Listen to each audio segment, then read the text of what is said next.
साथियों, हमारे मध्य प्रदेश के युवा नेतृत्व को मैं बधाई देता हूं। प्रदेश कांग्रेस के अध्यक्ष जी को और हमारे विपक्ष के नेताजी को और उपनेताजी को, जिन्होंने कि विधानसभा में नरसिंह घोटाले को बड़े प्रभावशाली ढंग से उठाया,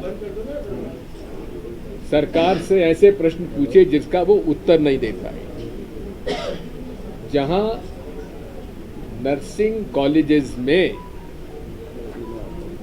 छात्राओं ने फीस जमा करके उन्होंने एडमिशन लिया, आज 3 साल से वे परेशान हैं।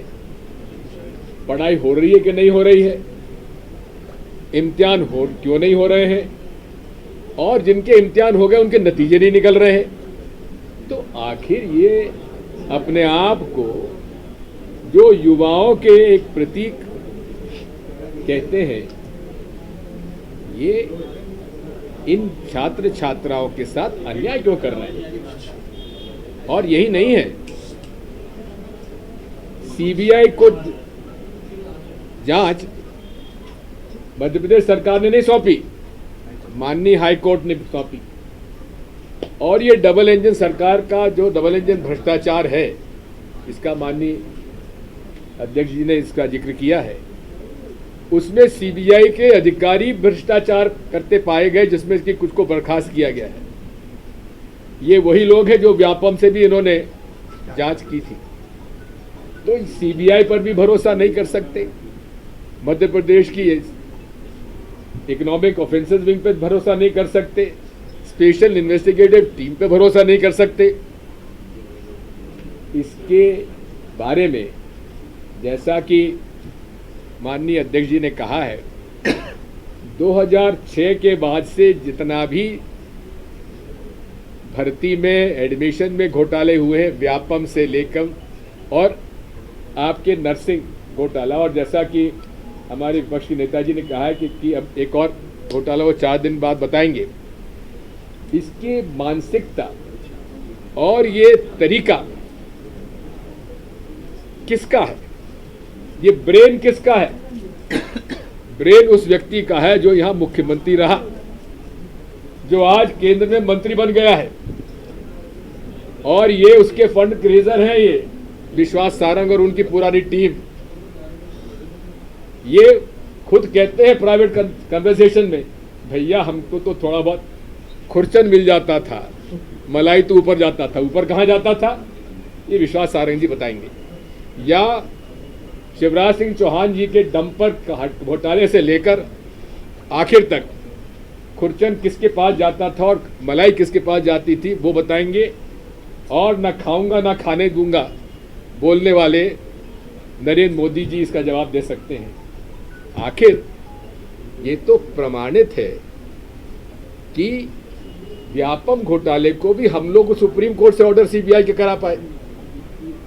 कांग्रेस लड़ाई लड़ी, नरसिंह घोटाले की लड़ाई यहाँ के लोग लड़े, बच्चे लड़े, उनके साहस को मैं बधाई देता हूँ।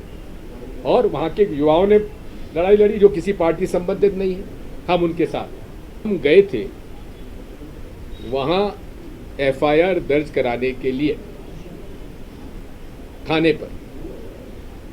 किसी ने मुझे आकर बताया कि साहब वहां तो सुंदरकांड का पाठ चला हुआ है। तो मैं 10 साल तक मुख्यमंत्री रहा हूं, मैं भी थोड़ा नियम कानून जानता हूं, अधिकारी कर्मचारियों का code of conduct service rules जानता हूं। ये कहीं भी नहीं लिखा हुआ है कि किसी भी सरकारी कार्यालय, और वो तो थाने में जहां सुंदरकांड का पाठ हो रहा है, एक पांडे जी आए जो शायद एसीपी है, क्या है, एसीपी है। उन्होंने कहा साहब वो हम आपको जवाब देंगे, जवाब मतलब इतने में एक टीआई साहब आए, हमने वही प्रश्न उनको किया। टीआई साहब बोले कि साहब वो पुलिस के द्वारा आयोजित किया गया है, पुलिस के द्वारा आयोजित किया गया है। फिर हमने पूछा भाई क्या, फिर उन्होंने बोला कि साहब एक नरेश यादव का जन्मदिन था, उस जन्मदिन मनाने के लिए यहाँ हम लोगों ने पुलिस की तरफ से सुंदरकांड का पाठ आयोजित किया है। ये तो और भी गंभीर बात है। अगर ये बात है कि आप किसी भी नागरिक का जन्मदिन थाने के प्रांगण में मनाना चाहते हैं तो भाई हमारे कार्यकर्ताओं का जन्मदिन भी होता है। तो हम लोगों ने तय किया है, हमारे अध्यक्ष जी का और एलओपी हमारे जो हैं इनसे चर्चा हमारी हुई है कि भाई हमारे भी कार्यकर्ताओं का तो जन्मदिन थानों में मनेगा और सुंदरकांड के साथ साथ अगर हमारे तो हमारा तो संविधान में हर धर्म के लोगों का अपना अधिकार है, तो जब गुरु नानक जी की जयंती आएगी तो वहाँ हमारे गुरु नानक जी का पाठ पढ़ाया जाएगी, दरखास्त हम देंगे। जब हमारे मुसलमान भाइयों के बकरी ईद आएगी तो रोज़ा इफ्तार की भी हम आवेदन वहाँ देंगे, थाने में होना चाहिए रोज़ा इफ्तार। भाई सब ये संविधान क्या कहता है? भारतीय संविधान सबको बराबर का अधिकार देता ही नहीं देता है। और पुलिस को क्या जवाबदारी है? भारतीय संविधान का पालन करो, उसकी शपथ लेते हैं। मुख्यमंत्री जी शपथ लेते हैं, मंत्री जी शपथ लेते हैं। तो भाई ये इसका उल्लंघन है कि नहीं है? मैंने अभी हमारे वकीलों से राय ली है और हमारे अध्यक्ष जी और एलओपी हमारे जितने भी उनसे मेरी गुजारिश है कि भाई इस बारे में तो हम लोगों को हमारे कमिश्नर पुलिस साहब से जाके बात करना चाहिए कि आखिर ये इजाज़त दी किसने है। और वहाँ पर सुंदरकांड जहाँ हो रहा था वहाँ से एक पुराना जूता फेंका गया और एक पुलिस के हेड कांस्टेबल साहब को लगा।